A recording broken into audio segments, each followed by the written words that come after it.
Well, it is Friday. I'm not in my normal studio, don't have my normal microphone, but we are going to do the daily financial news because I enjoy doing it and I have 2 pages of notes. Let's talk about PCE. Let's talk about what Danielle DiMartino Booth is saying. Let's talk about First American. And of course, we have to talk about Ryan Pineda. Folks, there's a lot of stuff going on the channel. I hope you're having happy holidays. Hope you got your Christmas shopping done. Let's get into it, folks. Let's start with PCE. Again, PCE stands for Personal Consumption Expenditure. This is often said as the favorite inflation gauge by the Fed, specifically PCE Core. And the headline is, all numbers were lower than expected. Also, there were revisions to past months. Remember, yesterday we talked about PCE for Q3 coming in at 2%.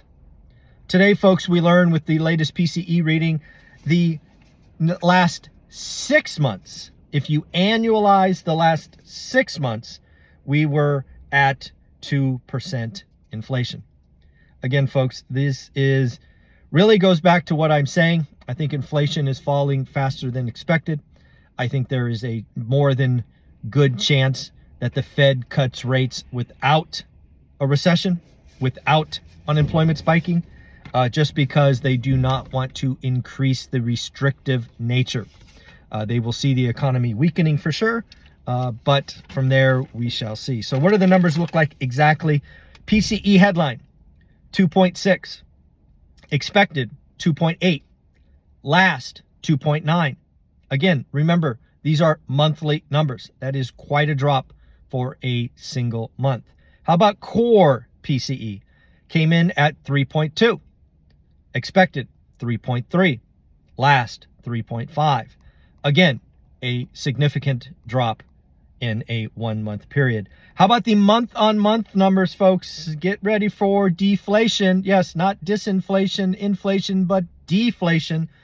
PCE headline, negative 0.1.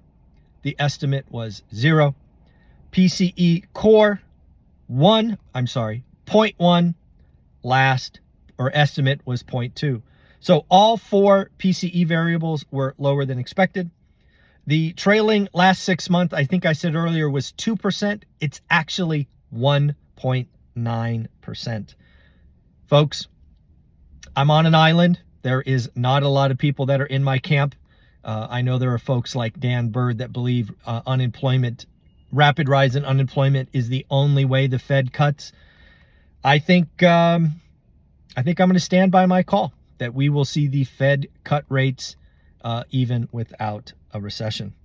So that was PCE. Let's flip gears and talk about Ryan Pineda. I don't know if you saw the interview with Ryan Pineda yesterday. It published at 5 o'clock. It's an amazing interview. In that interview, you will hear Ryan Pineda self-reflect. You will hear him talk about significant losses. We're talking, folks, multiple 7 figures. To watch someone with the history track record of Ryan Pineda, who has been up and to the right for years, for a decade, to see him share with the world, be vulnerable, and talk about millions of dollars in losses, talk about shutting down businesses, talking about selling other businesses, talking about selling pieces of his rental portfolio to extract equity, to keep the machine going. It was an awesome interview. Not to be outdone, he goes on to talk about why he's excited about 2024, how he has streamlined and simplified his business. I think it is an awesome interview that you have to check out. Again, Ryan Pineda interview. Just so you know, at 5 o'clock today, we have brought back Leah, the trader from Twitter or X, because we learn how a 21-year-old bought buildings. Yes, folks, multiple buildings in Europe.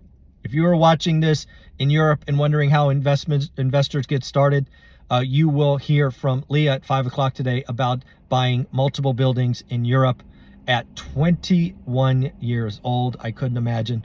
She will share the full story there. On other fronts, we got Nike. Nike issuing a, probably I would call a significant reduction in expectations. Remember, this is on the back of FedEx. FedEx said, no bueno. Now we have Nike. Folks, the economy is slowing down. Consumers are pulling back from discretionary items. I think that is clear. On top of that, Foot Locker, because it depends on Nike, is seeing some follow through. Don't know if you are tracking all of these cyber attacks, but we are seeing another cyber attack in the escrow industry at First American.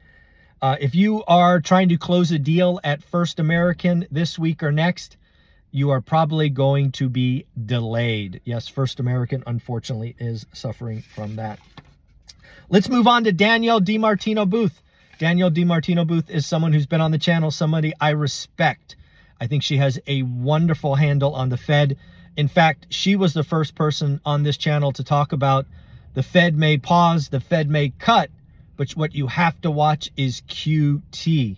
It was an excellent observation. I learned a lot from Danielle. She was just out talking about 2024 being the year of deflation. Can you imagine deflation in 2024? In fact, Danielle says it is, the odds are good that we will see deflation in 2024. So if you follow me on Twitter or X, again, one rental at a time, with the one is the number in this case, given the character limitation, I actually responded and said, very interesting brain teaser. I don't know if you guys know this, but the Fed is afraid, terrified of deflation. Let's talk about this in two different chunks. A short window of deflation, think 3, think maybe 6 months, is okay, right? Consumers, you and I, would benefit from some short-term deflation. No question. The problem is deflation over a long period of time can bring an economy to its knees. What does that mean? Well, typically what happens when deflation occurs, businesses start a very negative feedback loop. Companies are selling less, companies are making less, companies whack employees. Companies are making less, companies are seeing lower margins, companies reduce headcount. Deflation in the short term is okay, probably welcomed.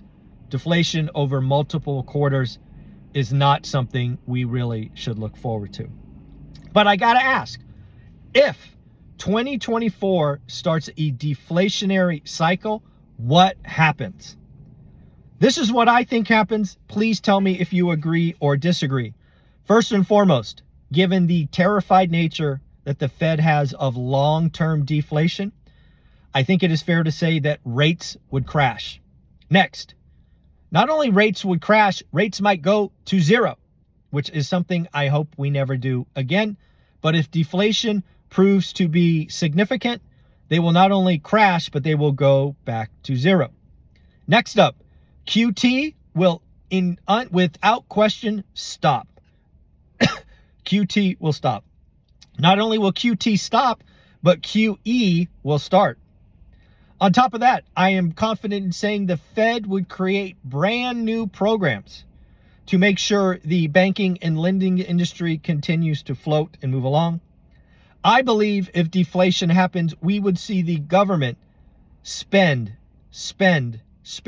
I, in fact, think the government would send stimulus checks. Folks, I don't know if you remember this, but I think it was in the Great Recession, the government sent out hundreds of dollars to folks and said, go shopping. The government would send stimmy checks. So at the end of the day, what the heck would happen to if deflation kicked off and the Fed responded and the government responded? I think asset prices would rise. I think rates would crash. I think lending would be restrictive short-term, but then expanded. What happens to unemployment? Lastly, folks, I know a lot of you think that there's going to be some rate cuts later in the year. I do want to remind you that historically speaking, of course, this time could be different, but historically speaking, the Fed does not cut or raise rates in an election year after September. They typically do not want to be seen as helping or hurting anyone in the process. So why is that important? Well, if the Fed needs to cut rates and you take off the last 3 months of the year, we are really only talking about a pretty short window for rate cuts. I don't think anybody thinks a rate cut is coming in January or February. So we really are debating March to September.